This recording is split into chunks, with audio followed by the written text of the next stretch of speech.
I hope everyone can hear me.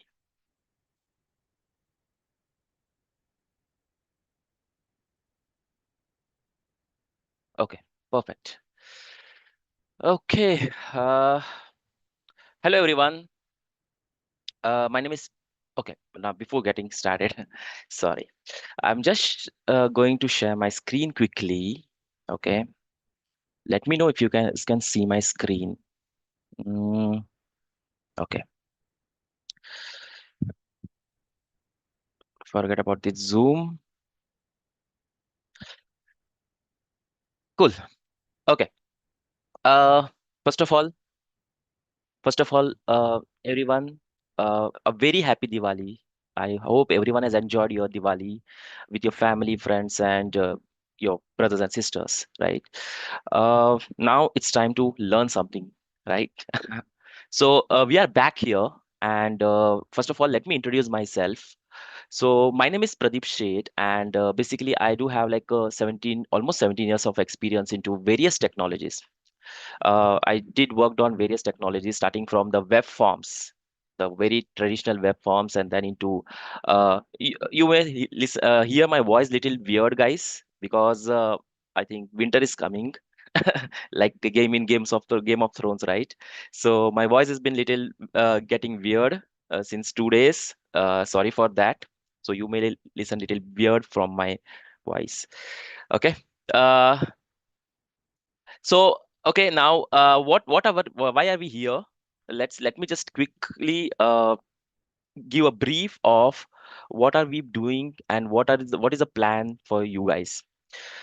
I'm sharing one portal here, which is obviously whoever is not aware, you can just type this questpond.com, right? Now, why are we here? We are here to learn .NET 8, right? I'm sure everyone is working, or maybe everyone has heard about this .NET, right? And it's a very popular framework which we have it today, right? A lot of websites have been developed in this frameworks. Now we are here to learn and create a project using .NET 8, right?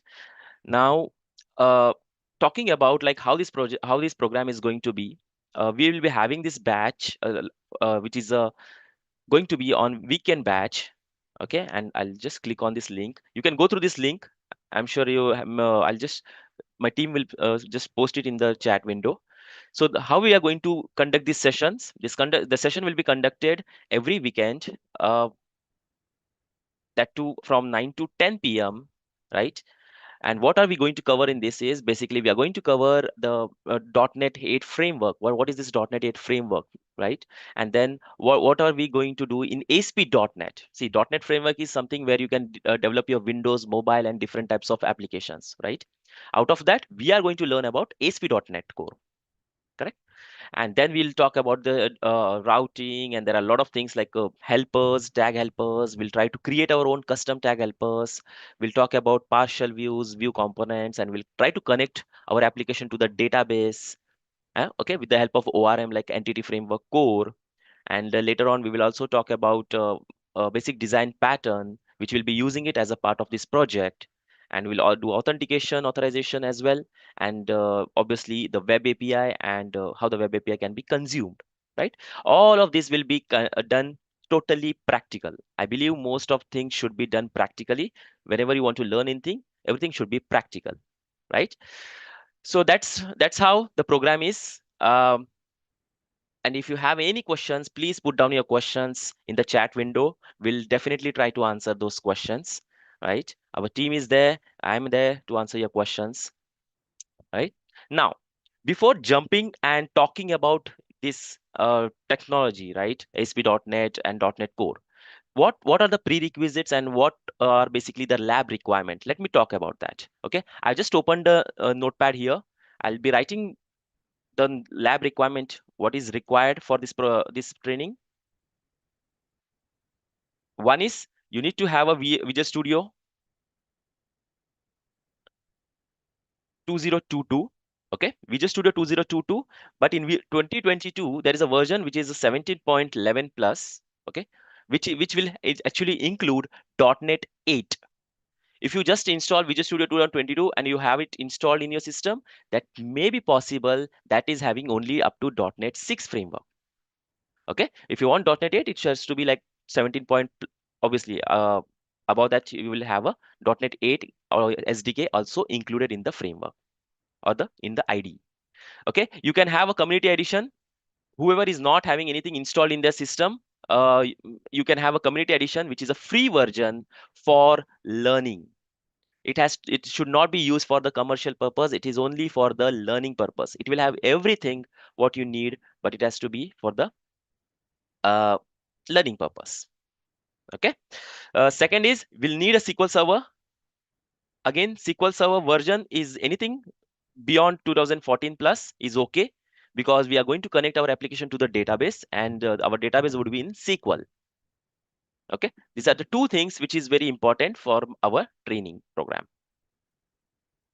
Clear? Then prerequisites, I would say, like what you should be ready with, right? Before getting into this training, prerequisite would be you should know, first of all, the basics of HTML, CSS, and JavaScript. Because when you talk about the web, the very basic thing is you should know about these three things. How to write JavaScript code, how the JavaScript works, right? Basic things about HTML and CSS, right? And next, second is you should be aware of the web concept, right? When you talk about a web, right? So web means you are sitting in one end of the corner, one end of your globe, and the your server is at the other end of the globe, right? Maybe you're sitting in India, but your server is around in US, right? So how you basically, when you say web concept, basically you're sending a request from your browser to the server. So you send a request. So there are some predefined knowledge you should, I mean, we should have some knowledge of request. What is this response? What is the server session, right? These are all some basic things which you should know when you talk about web. These are something I'm expecting you should know it. Clear? Okay. Okay, I think yeah. So some questions I could see here in the chat, that how can we upgrade the version? Yes, someone is already mentioning you have Visual Studio installer. When you install a Visual Studio, you have a Visual Studio installer here. You can use that Visual Studio installer and you can upgrade your version of what did I open? Installer. Yeah.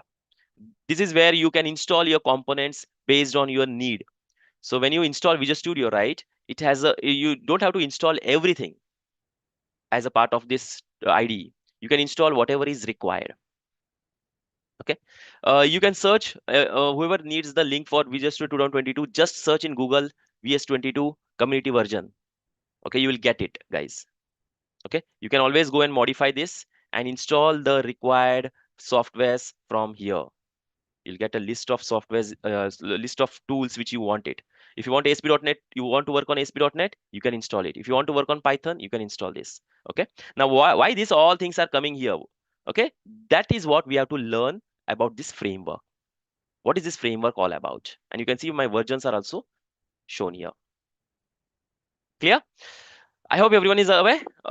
If you have any questions, please do post it. Now, let's get started with some basics, like what is this framework all about and how this framework got evolved over the time, right? So I usually have a habit of creating the day by day notes here, right?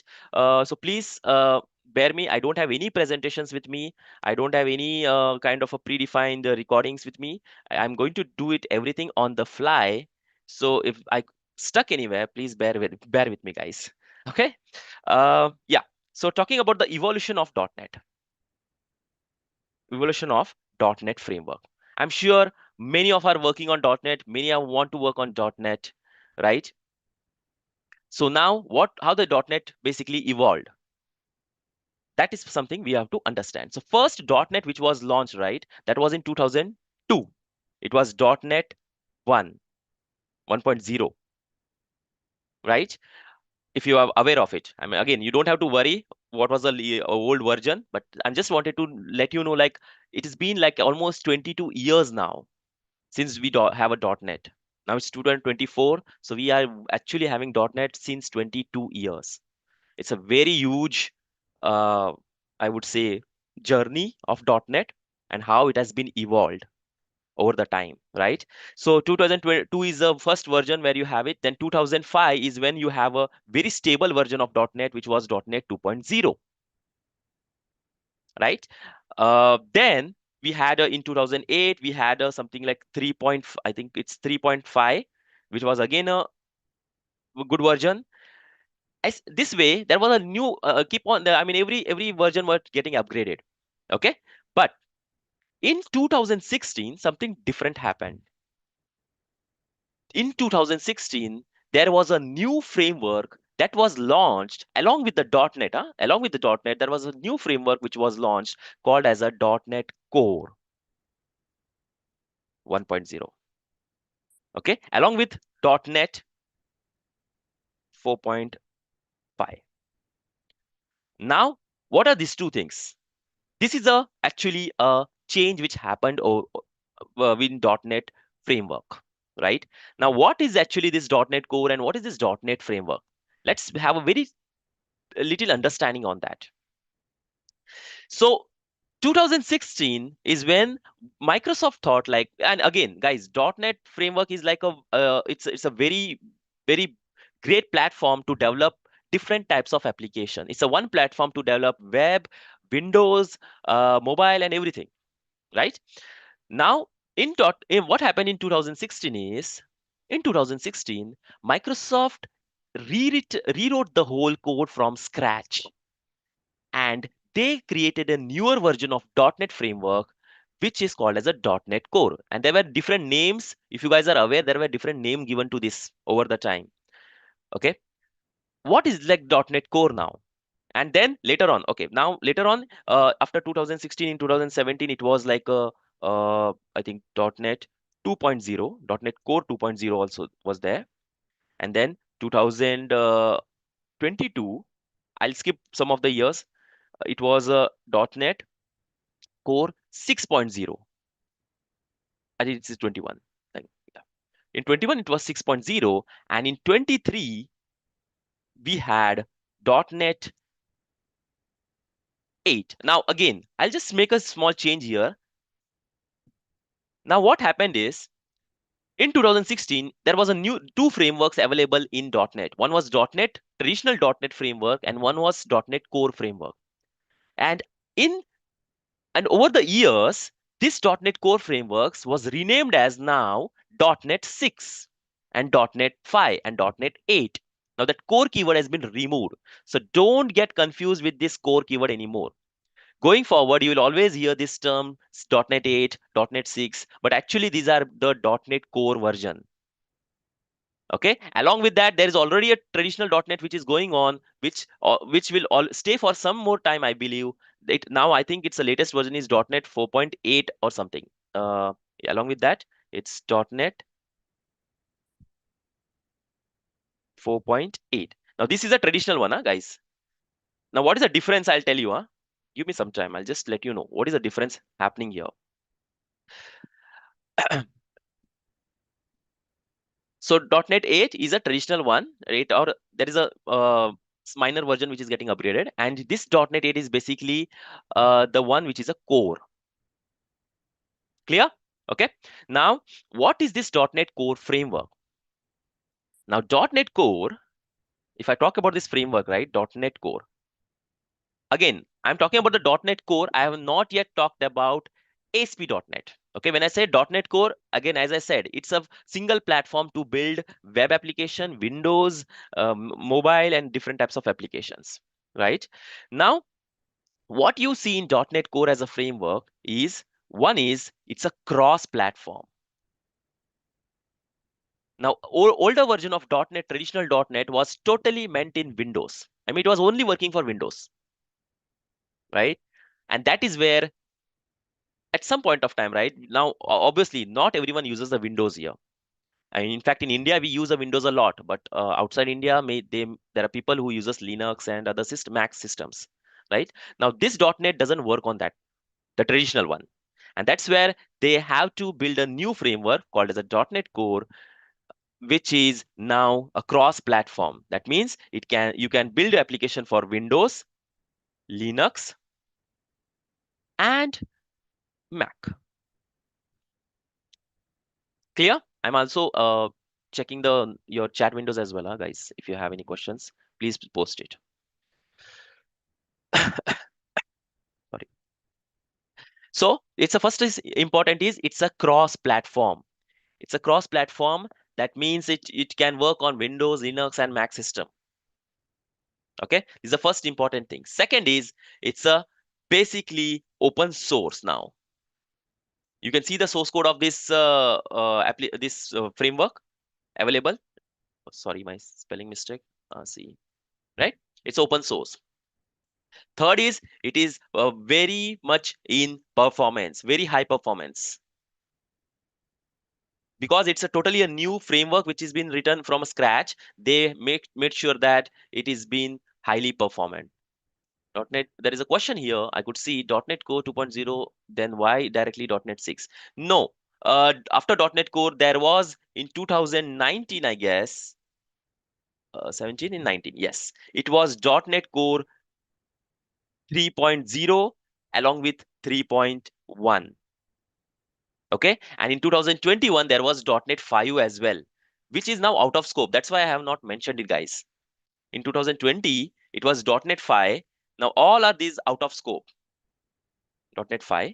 Okay, out of scope means my not out of scope, it's out of support. My bad, it's out of support. Okay, now always keep in mind, guys, when you talk about .NET, right, there are two types of launches which happen. One is a standard launch and one is a long-term support launch. You may see this term LTS version. Now what is LTS? LTS is basically long-term support. That means this version is supported by the .NET community, .NET community, right? Microsoft community support this.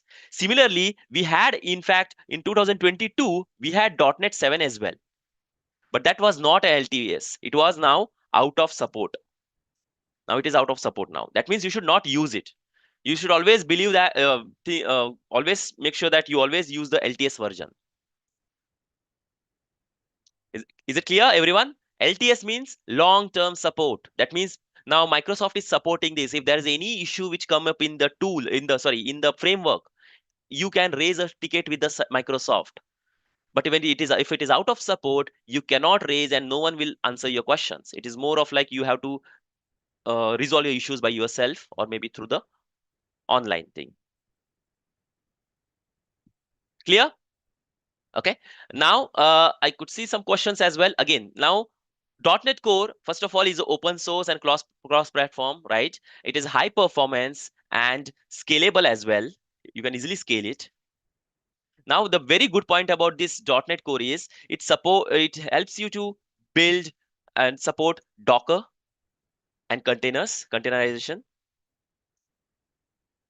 Okay, I'll not get into the detail what is containerization. It's majorly you can now build your applications and you can host that application in virtual environments. We call it as a containers, right? Rather than hosting that application in the physical server, you basically do the containerizations, right? So that is very make it very easy when you do use a .NET Core.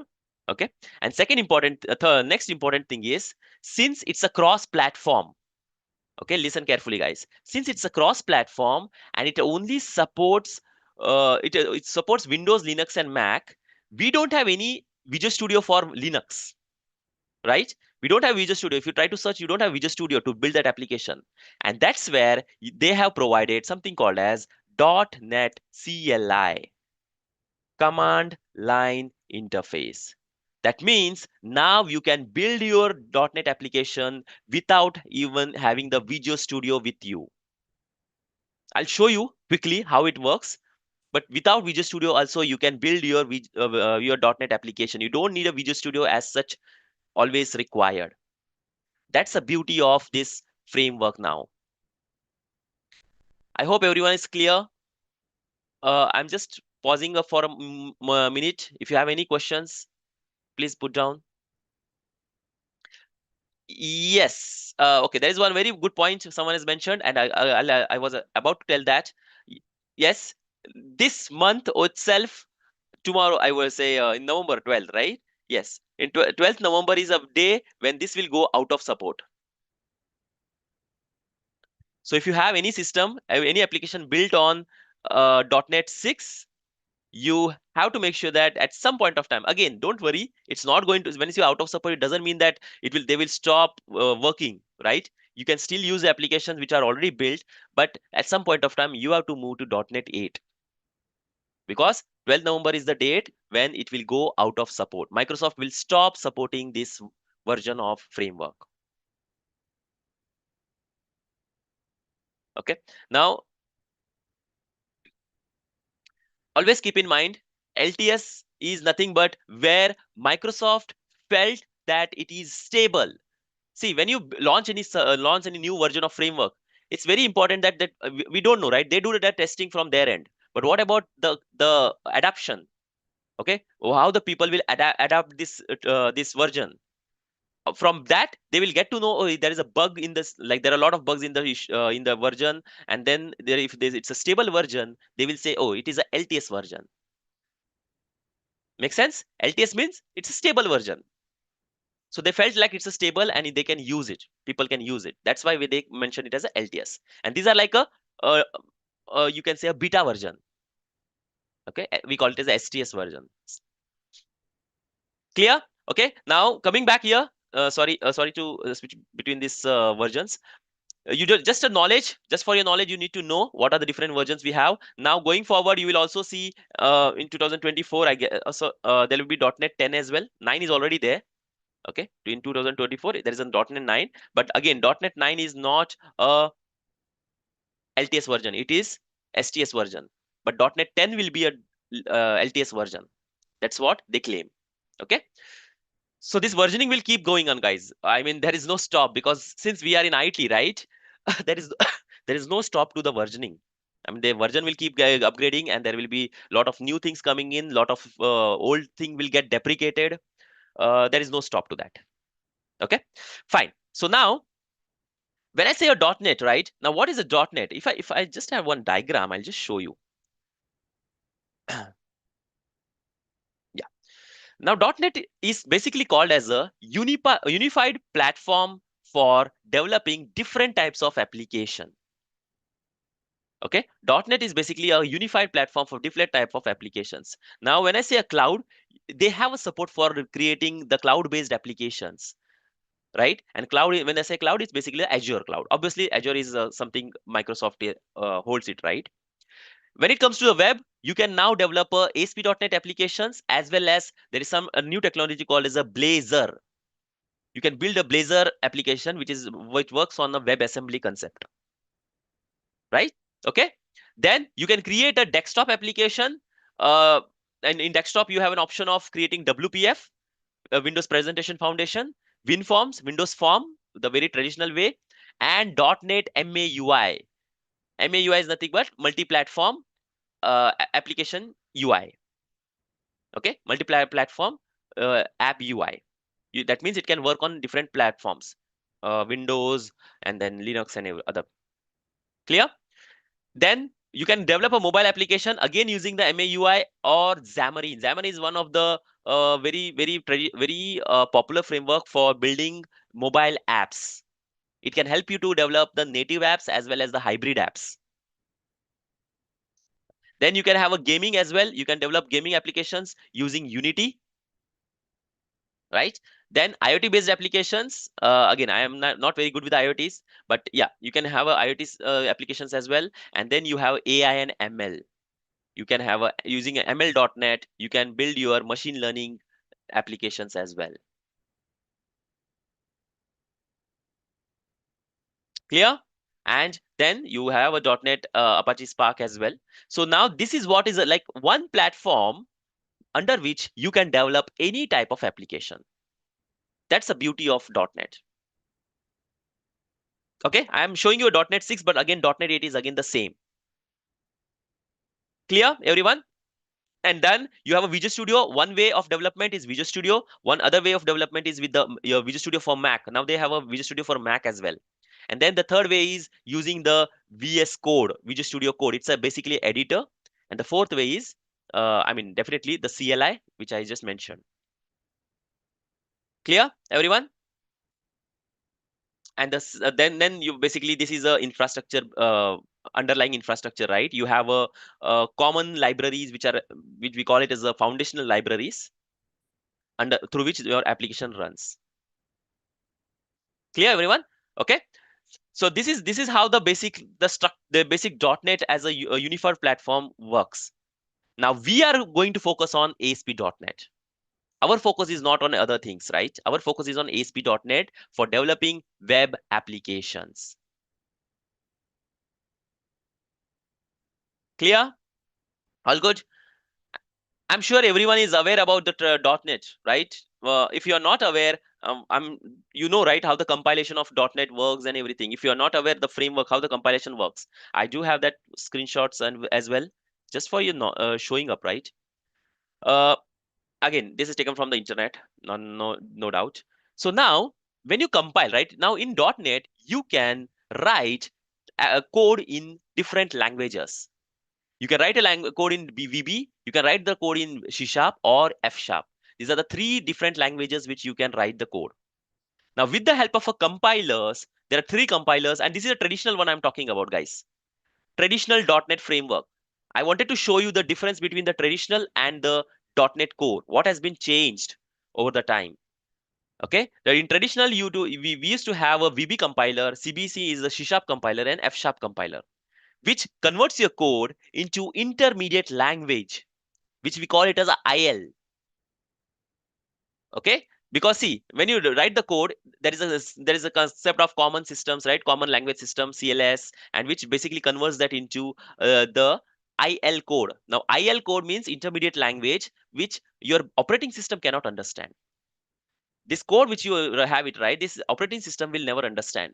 Now, for operating system to understand, what we have is we have a concept of CLR, common language runtime. Right? Now, what it will do is, it will, with the help of CLR and JIT compiler, that IL code will be converted into machine code. Machine code means what? 1 and 0. Right? And FCL is basically foundational core libraries. See, every framework needs some core libraries to run. Right? And that's libraries are basically called as a foundational core library. So with the help of that, now your code is basically converted into machine code, which your machine can understand. Your machine, which is basically your hardware, right? That can understand zeros and ones. Make sense? This is a traditional one. And now let's see what has happened over the time. This is what has happened. Okay. Now, the language which we use it, right? It's the same. We can write the code in the different languages, but now there has been a new compiler called as a Roslyn compiler. This is a C#. This is basically a Roslyn compiler. Okay, this is a new compiler which is developed by the Microsoft. Okay, from a scratch. Again, it's a modern compiler, very popular, very powerful modern compiler for compiling all languages. You don't have to have a different compilers now. It can compile C#, F#, and VB, all of them. No, sorry, C# and F#, VB. No, F# doesn't have that compiler. Okay, my bad. So you can compile with a single compiler, that is Roslyn. Clear? It's again an open source compiler, you can say. It's an open source. It's open source compiler. Okay. Now this Roslyn compiler came up as a part of your .NET Core, guys.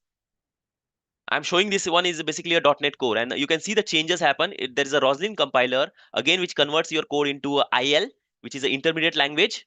This is IL. Okay. But here you will see a different library set, which is a core FX, because now everything is written from a scratch. they have built the whole foundational library and they gave it name as a core foundational library, core FX. Clear? But now there is a one more change here. This code is now converted to a machine code with the help of core CLR. See why there's been change here? Because the CLR was meant only for Windows. And now we are talking about the cross platform, right? When it's a cross platform, it's very important that it has to work on every platform. And there is another new thing which happened is there is a new JIT compiler, RuJIT compiler, which has been introduced, which will convert that code into machine code.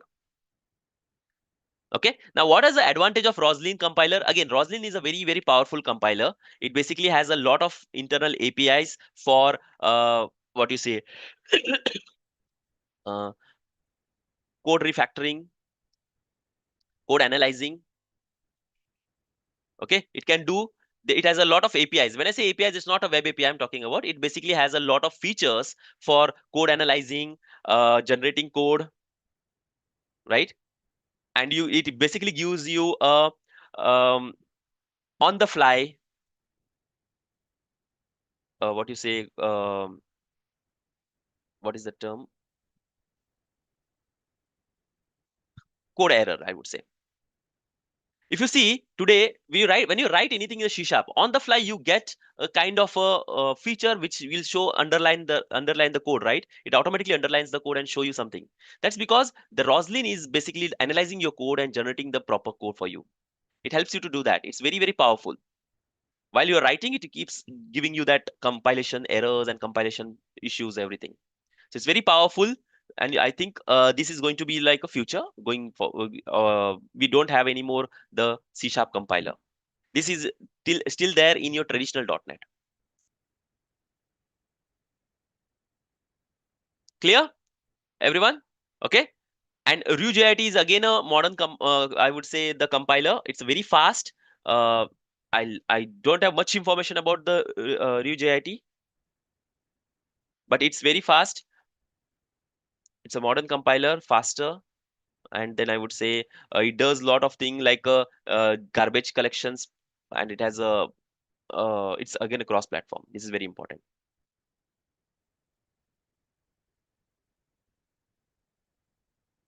Okay, this has been a very wide, I would say, a very huge change which happened for the .NET Core. I hope everyone is clear with this. We are live and we are also streaming at the same time, guys. I think we are in YouTube as well. Clear? Makes sense? Okay. Now, again, we'll take a pause here, and again, I'll just talk about what are we going to do throughout these trainings, right? As I said, this is like a very, very high level talk I'm doing here. It's only I'm talking about the evolutions and everything, right? But in the actual next sessions onward, we are definitely going to do all of this in practical. Clear? Everything would be done in the practical, and I'm going to do each and every exam. I'll show you some of the different concepts, and I'll keep on building into the same project and end up creating a small project for you, which will definitely help you to understand the concepts. And I'll always talk about what and when to use. That's something I'll always talk, because since I came from the developer background, this is I feel this is always a developer lacks, that they don't understand, right, when to use what. They know how to use it, they know how to get the code and get it done, but the most important thing you should know is when you should be using and what are the features that are already present in the as a part of your framework. If you know that thing, that makes your life easy, that makes you more confident when you go for the interviews. See, cracking again, will also be keep on I'll keep on talking about the interview questions as well, as and when we keep doing some practicals. Okay, and this will definitely be very useful for you guys to understand like what are things comes in the interviews and everything, right? But the most important thing is everything will be done practically, and I'm going to share the source code as well along with the recordings. So whoever wants to whoever has been already been subscribed, they don't have a worry, but whoever wants to enroll for this this training program, which is going to be conducted from tomorrow itself. I mean, it's already been started, but tomorrow will be the actual, like, I'll be doing the lot of coding and all, right? So you can connect with the team. I'll not get into detail. This is a website. The link is already been shared. Okay. And these are all things which we are going to cover. This is like a high level things, huh? There are small things internal as well, which we need to cover, right? Which ends up creating the projects. And the session day is basically the weekend, because I know weekend is the best when people are free. They are out of their office work. I hope so. Not everyone is out of office work during the weekend. People still work on the weekends, which you should not do. Spend your time with your family and all. But yeah, uh, that's when we are. And this is a very like one hour of session, because I wanted to keep it very light. Okay, we already have had a lot of different sessions in Questpond earlier as well, right? We had Angular sessions. Recently we had an Azure session as well, and now this is a .NET Core, which we are going to conduct. So take the benefit of this. And I will assure that this will definitely help you at some point of time in your career, maybe cracking the interviews, or maybe getting that understanding of the concept. Okay, this will definitely help you. But at the same time, this is not like you just have to watch the video and go home. You have to do that practical by yourself. Okay, you have to do whatever I'm going to show you as a practical. As I said, I'm going to share the source code with you guys. The same source code I'll be sharing with you guys, and my expectation is that you have to try and do the practicals of same example, or maybe you can take a different examples. It's up to you, but do that practical. Without practical, all things are of no use. Okay, I could see one question here. I'm not good at JS. It's okay, Rahul. We are not actually talking about any JS frameworks right now, right? I'm going to touch base on jQuery and everything, little bit of jQuery, and how can I consume the using the jQuery, I can consume the APIs and all. I'll show you that some examples, but it's not doesn't mean that you have to understand the depth of JavaScript. You should know how the JavaScript works. That's majorly important. Okay, for this training.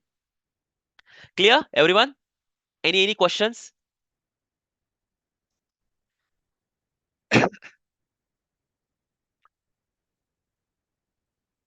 Speak about web servers. Okay. I'll just take a simple step behind. And yes, definitely there are a lot of things. See, we are just talking about the .NET Core right now. I have not talked about ASP.NET Core, right? Now I'll just give a very high level how things work in .NET Core. So you are sitting here, right? And your server is in, let's say, in US. This is your server. Now you are going to send a request to the server, correct? I'm very bad at drawing. You are sending the request to the server. How you will send the request? Through the browser, right? You're sending the request to the server, and the server will provide you the response. It will process your request and give you the response.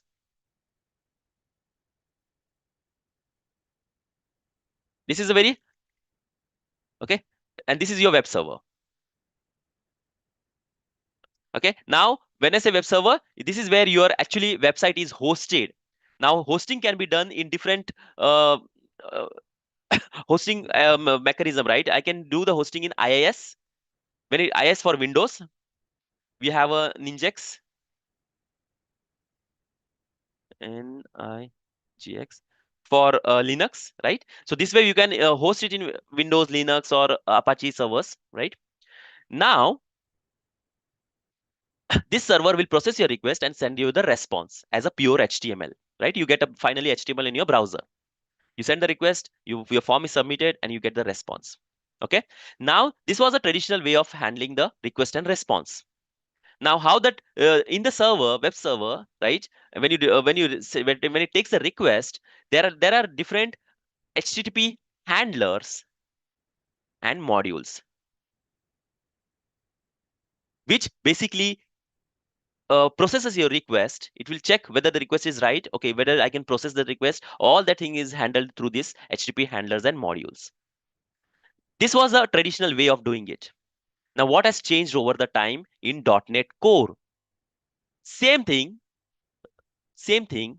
But since now because see, when I was hosting, it was totally in IaaS or maybe Linux server, right? So when it comes to IaaS, we had this HTTP handlers and modules.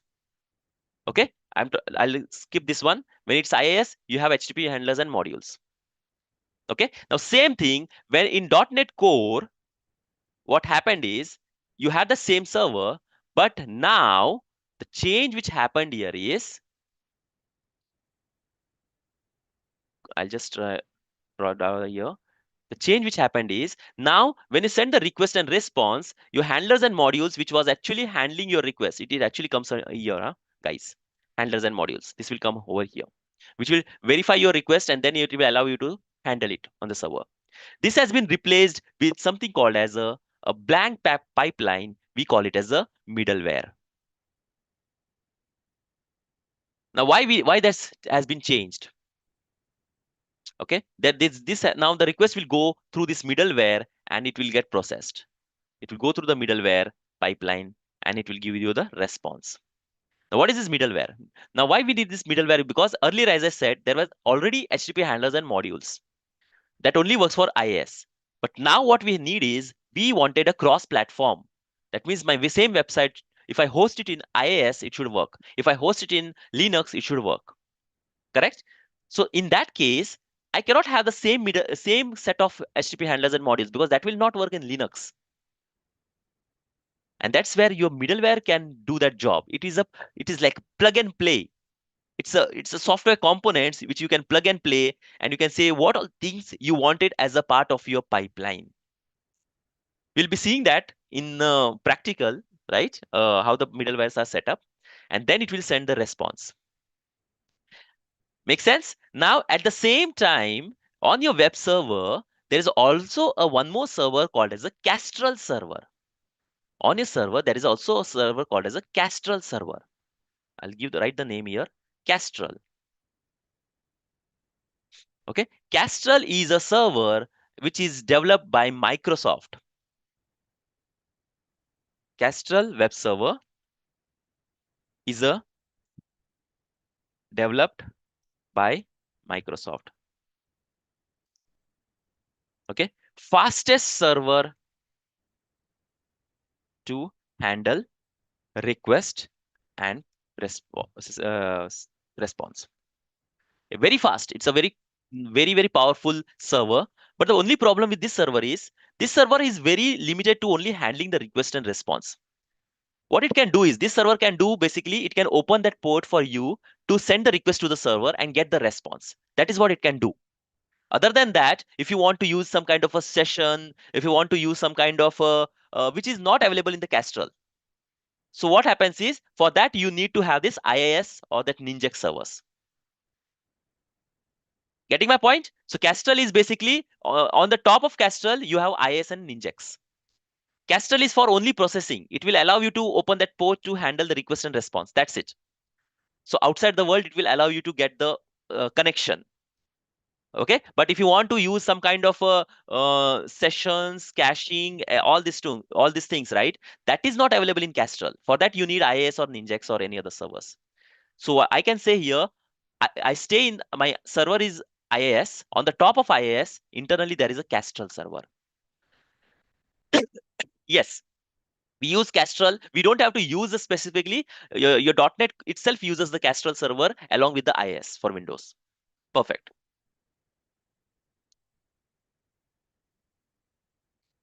Make sense, everyone? Middleware is in our application, right? Yes, middleware will be in application, but it doesn't. When I'm creating my middleware in the application, but when I host that application, this middleware will be in your one processing, right? See, when you host this website, there is already also a running process every time, right? There is a web server which keeps running, which is hosting your website. So your middleware will be activated by that time. So when you send the request, it will take that request one by one, processes, and get the response. Harmit has a question. Does Castrol come when it hosted on Linux? Yes, Castrol will always be there. It's like an internal server which is always going to be there. Okay, and from IaaS or Linux, Ninjax, doesn't matter. What happens is Because see, there are a lot of other things which your IIS and Ninjax will provide you. Castle is like a very base server. You can say it's like a base class. It doesn't have any extra features in it. It can only handle your request and response. That's it. And it's very fast, very quick. It has some record as well. I don't have no, I don't have that idea of. I mean, I don't have that figure with me, but it's very, very fast. That has been claimed by the Microsoft. In fact, I think if you are aware, .NET Core can is 2300% per request than .NET Framework 4.6.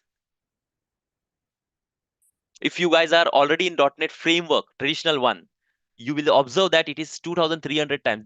That's a claim, guys. It's a claim from the Microsoft. It has lot of uh, uh, other things as well along with this, right? But you can just find it, right? It's very, very fast. So that means you can see now .NET Core has evolved in such a way that it can handle lot of requests, handle request, Re handles 2300% request than .NET Framework.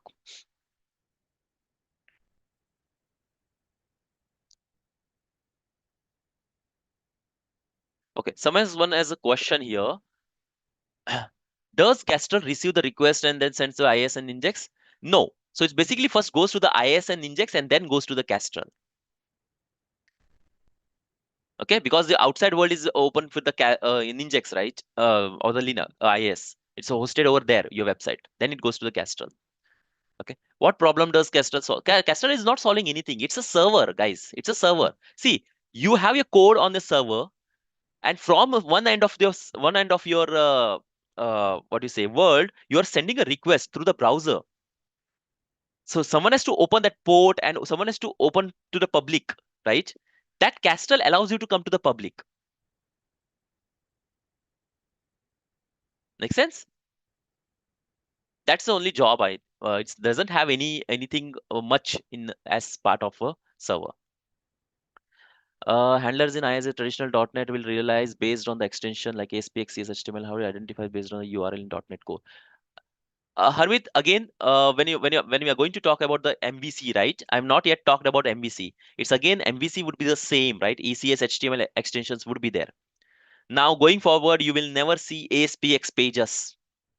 In fact, your .NET framework doesn't .NET Core will not have any ASPX anymore. They have totally removed this ASPX engine from their core framework. Traditional .NET still have it.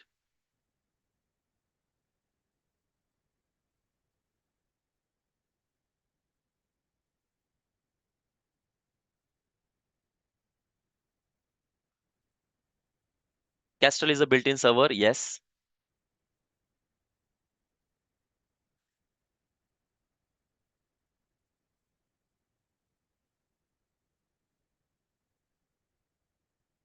See, okay. Uh, Guys, Castrol, if you don't have this IIS and everything, right? Still, with the help of Castrol, I can handle the request. But Castrol can only handle the request and response. As I said, there are a lot of things your IIS provides you. Compression, then you have caching, sessions. This is not supported by the Castrol. Castrol doesn't have that power to support that. So that is where you need this IIS or Ninjax or any other Apache servers, which can handle those kind of a request.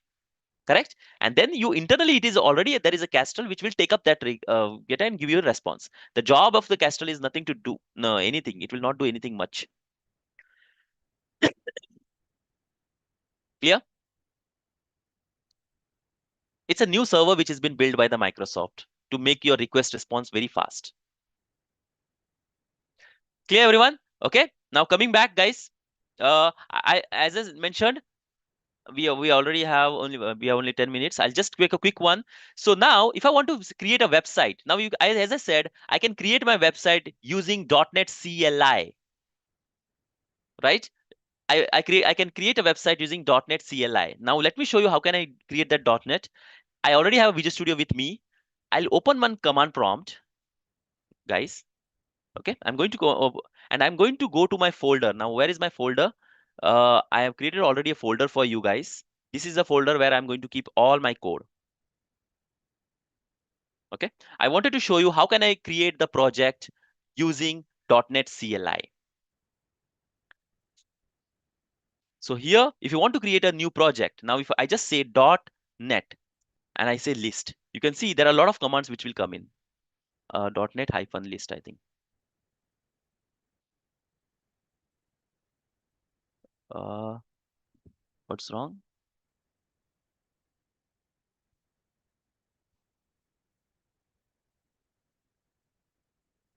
Okay,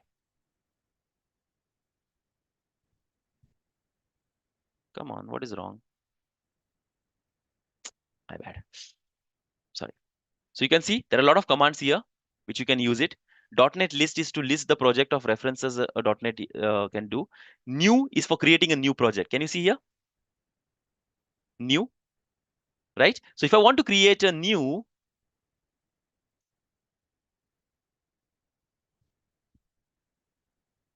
you see, I just said .NET new list. Now you can create different types of project in this application. So if let's say I wanted to create a .NET Core Web API. I just have to use a Web API keyword. If I want to use a MVC, I'll just use MVC. If you want to create a .NET Core with Angular, I'll use Angular, right? Same way, if you want to create any class library, I'll just say class lib. So these are the keywords you have to use it. So let's say I wanted to, if you want to create a MVC, you can use it. You can use a Razor as well. There are different WPF applications, Windows applications, test projects, everything you can create it with the language. Default is C Sharp. Clear? So now let me show you how can I create my MVC application. I'll just say .NET new MVC and I'll give the name of my project, which is my demo proj. Okay, enter. The template is ready now. If you go to the folder, you will see the project is created. MVC project is created. Okay, we have not yet talked about MVC, what is MVC and all, but I'll get into that when we actually go into the sessions, right? Actual sessions. That is going to be from tomorrow. So you can create this .NET, right? Now I want to run this project. So obviously, first of all, I go into this folder, which is my demo proj. So I'll go to my folder, cd, my demo proj. I'm in the folder now. I'll just say now .NET build the project. So we'll see it will start building the project now. See, without a Visual Studio, I don't have a Visual Studio. I just close. I let me close it, guys. You may feel like I am using Visual Studio. Okay, no Visual Studio at all. Let's say I don't have a Visual Studio with me.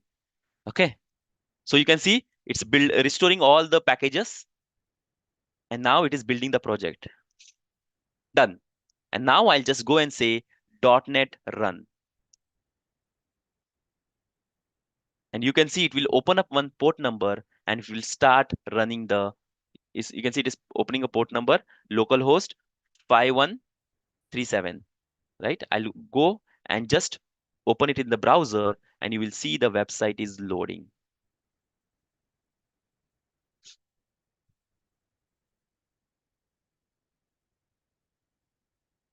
Make sense? Right? A very simple commands. I'll let me note down the commands as well. Now, what is this .NET CLI?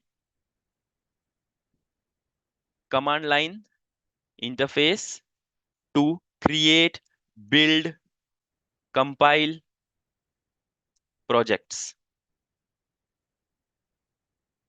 Okay, it can be any project. It can be MVC, .NET, Web API, any project. Okay, what is the command? Let me wrote down the command here. .NET, .NET list to find the list of all the commands, right?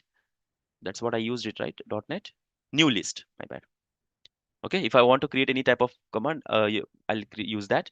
Then I'll say .NET new. I wanted to create MVC, so I'll give the name as MVC and then name of the project. If you want to create a blank solution, there is also option for blank solution as well. SOLN, see, SLN you have to use. Then you will go to that specific folder, CD, the folder will get created, right? So it will go to that folder and then you will say .NET run, sorry, .NET build. It will build the project and finally you will say .NET run to run the project. And if you want to publish it, you have .NET publish for publishing in the your web servers. This published copy you can give host it on the servers. Is it clear? So this is a basic command which you have to use it for creating, and then you can open this project, the project which I just created, right? You can open that project in VS Code as well, any editor, or maybe you can use a see this project, right? This project I can directly open using the VS Code editor. So VS Code is nothing but it's a basically an editor available by provided by the Microsoft, right? You can open it and you can write the code here as well, or you can open it in a Visual Studio as well. Make sense, everyone? Okay, we are going to see a lot of different things here, guys. Again, it's just a very high level thing which I'm talking here. But when we actually do the project, we are going to see what is MVC first of all. We are not yet test based on MVC, and then we will talk about the concept of MVC. Okay, I could see there's a lot of questions here. Is .NET Core Web API and MVC .NET Core in different? Yes, there is a little difference. .NET Core Web API is definitely different from MVC because when you talk about MVC, it's with the help of we have a UI. In API, we don't have a UI. That's a very basic difference, right? But when I talk about traditional MVC and core MVC, there is a little difference as well. Clear? So I'll not get into the detail anymore now. I just wanted to take some questions here. Can you share the architecture diagram? Yes, I'll share it definitely because this all things what I do, right? I have a habit of creating the day-wise folder here. Okay, I usually do that. So what I'm going to do is I'll create a day-wise folder and we are going to upload that in the Questpond portal. Okay, if you have a login, you will be able to log in and you can see download that source code along with the video as well, the recordings. Okay, every day whatever we do, we are going to do in the same project. I'm not going to create every time the new project. We'll keep on adding new concept into the same project and ending up creating all the things like navigations and everything into the same project, connecting to the database, everything into the same project. Clear? If Visual Studio is not there, then how do we write the entire code? See, if Visual Studio is not there, guys, use the VS Code, which I said, right? It's basically a simple editor. It's an editor which is available, provided by Microsoft. You can write in that. It also help you to give the IntelliSense and all. Okay, VS Code. It's a simple editor of 200 or 300 MB. Download it, and it will allow you to write C# code and everything. But you will not have a compiler as such. You have to use these commands to run the code. It's free. Yes, it's free. Mac user also can use the VS Code. Mac user can use VS Code. There is also Vim. Many editors are there, which are popular editors. Vim also is there, and Vim is also there. Yes, VS 2022 is also free one. You can also always download. That's what I said initially. VS 22 Community Edition is for only for learning. You cannot use it for the commercial purpose. Okay, you can download everything. It has a very power. Everything what you need is there. You don't have to have a professional or the enterprise version. You can always download this. Enterprise is for enterprise and professional is for the commercial, right? But community is only for learning. Okay, there is a question, Harpal. .NET Core supports Crystal reports? No. SSRS? No, actually. They don't have a support for SSRS and Crystal report now. In fact, SSIS, I've seen like even SSIS components is also not there in .NET Core. Rider ID is a good one. Yeah, JetBrains ID, lot of IDs are there. See, at the end, what do you mean by ID? ID is nothing but where you can write the code, you get a proper IntelliSense, you get that color combinations, and you can able to compile and everything, and you'll be able to build and debug the code. That's what you need it, right? And these editors provide all that features. For SQL Server, we don't have, I'm not sure there is a free version of SQL Server, but you can download the SQL Server uh, from, if you don't have it, you can download it, no doubt. Yeah, you can download any version of it. There is a pop-up which is coming here. Ah, okay. You can download one version and you can use it. No worries. Developer Express version is okay. Okay, free edition version.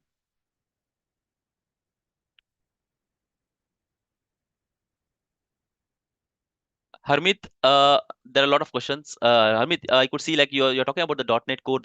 There is no startup file, right? The program file is there, and all that thing, right? We are going to talk about that. See, I am not going to the code right now. Okay, we are all these things. What we you may have a lot of questions. In fact, I'll be talking those all those things by myself, right? The folder structure, the file structure which got created is totally different from the traditional .NET MVC, right? There are a lot of things. You will not see a web.config file. If you guys are aware, like web.config file is only readable by the IIS server. IIS can read the web.config file. But since we are now in the cross-platform and we may want to host in Ninjax as well, Linux server as well, that's why we will not see web.config file anymore. Same way, global.asx file. You will not see even the global.asx file in this project. But traditional MVC, you will be able to see. These are all the changes you will see over the time because of the cross-platform. Clear?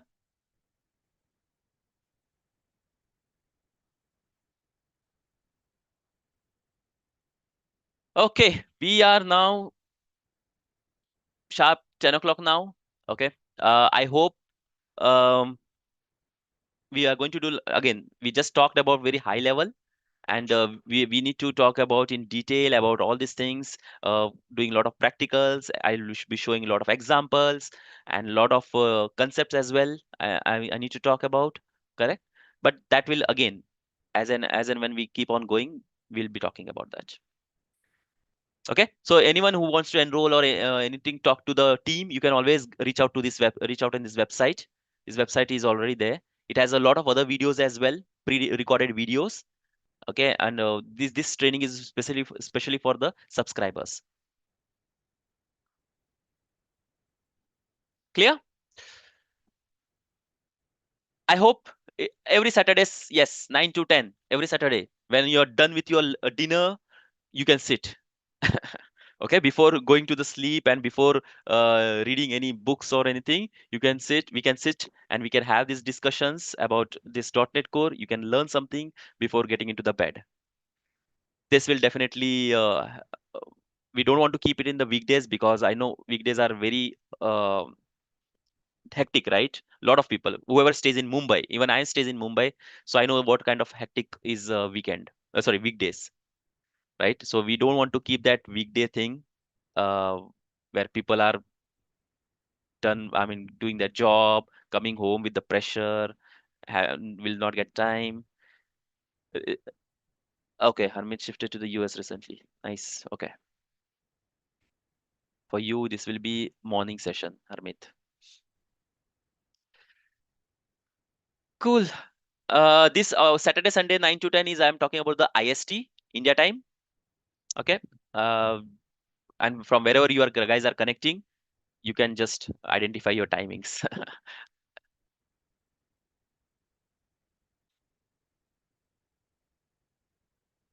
3:30 a.m. Parin, that would be still bad for you. Okay, 3:30 a.m. because you're in Australia. Yeah. Okay, guys. I hope you have a great time.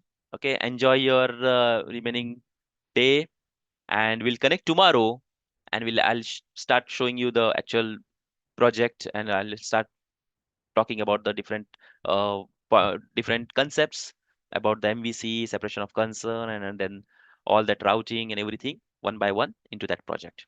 Okay, but we'll be doing it from tomorrow onwards. How long the training would be? I guess the training plan is like it may go up to 13, 14 sessions, I believe.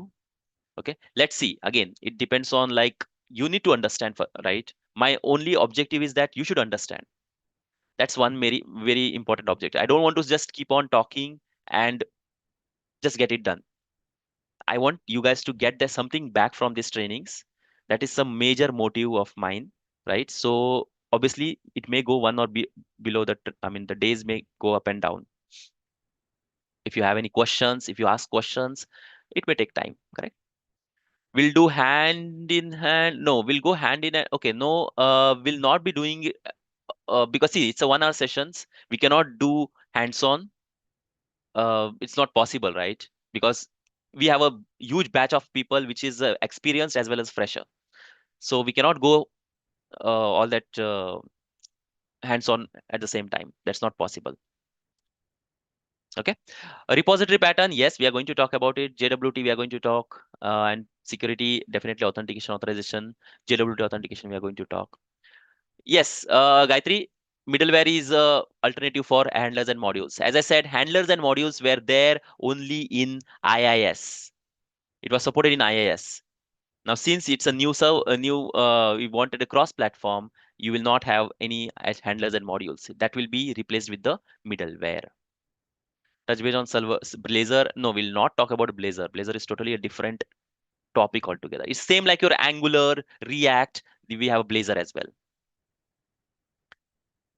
Okay, let's wrap it, guys. Is middleware located in the web server? Yes, will be. See, when you host it, right? When you publish your website, your server will there will be a process running on the server, correct? Which is taking your request and response. So your middleware also is like getting activated. Is already activated. Though it's a code we write it, but it's activated, right? When you run the project, when you actually it is activated on the server, and then it will start taking the request. Deployment in Docker as a part of course, no, Pankaj, because then I need to explain you how the Docker works and what is containers, how to build the Docker, what we do in the Docker. So it's going to be different. We can take up that as a separate uh, technology later on, but right now for the ASP.NET, we'll not touch base on Docker and containers. Clear? There are videos you can check the Docker. Yes, there are already predefined videos, guys. Yes. Please give interview inputs. Definitely, I'll keep on pointing those interview questions which are majorly asked nowadays, so that you will get a help of. I mean, you can get a little bit of more information. Future of .NET Core. The .NET Core is already a future now. Since it's a cross-platform, things are changing. A lot of things are changing in the .NET Core. Since it's an open source, uh, the kind of a framework now it is like it's getting smaller and smaller. And the very important thing about this .NET Core is, guys, there is a smaller implementation of it. I have not mentioned that. It's now everything is a NuGet package. Okay. Everything is NuGet now. Earlier, what was happening, guys? Let's say you have your system, right? Now you have to basically install the whole framework. Let's say I wanted to add a new library or new class in my system.collection. Okay, what used to happen? They used to launch a new framework, .NET 4.5, then .NET 4.5.1. Now what is happening is everything is a NuGet package, is exported as a package now. So then if you want to add a new collection in your .NET system.collection, you don't have to launch a new version of a framework. You just have to launch a new version of NuGet. Correct? That made your things very simple. So now everything is a NuGet package, and it's basically like you don't have to worry about the whole new bringing on the new framework altogether. It's just that you have to bring a new version of the NuGet. So your system, your new using system, what we use, using collections, everything would be a NuGet now. rather than the GAC, right? You may have heard about the GAC, Global Assembly Cache. That all thing is not there here because Global Assembly Cache was there only for Windows, and for Linux and everything, we don't have all this concepts. Okay, guys, let's wrap it. Your suggestion on Angular, React, or for .NET developers, uh, both are very important today. Angular or React, both are important. If you talk about the most companies, they are going with the React, but there are many companies which are still on Angular. And we recently had Angular training as well, which got completed few months back. Okay, you can go through and watch those videos. Those are available for the subscribers. Saeed. Okay, you can go and watch that. React, we can plan it soon, later on. Okay. Okay, guys. Chalo, let's wrap it. It's already 10:10, and we'll see tomorrow, same time,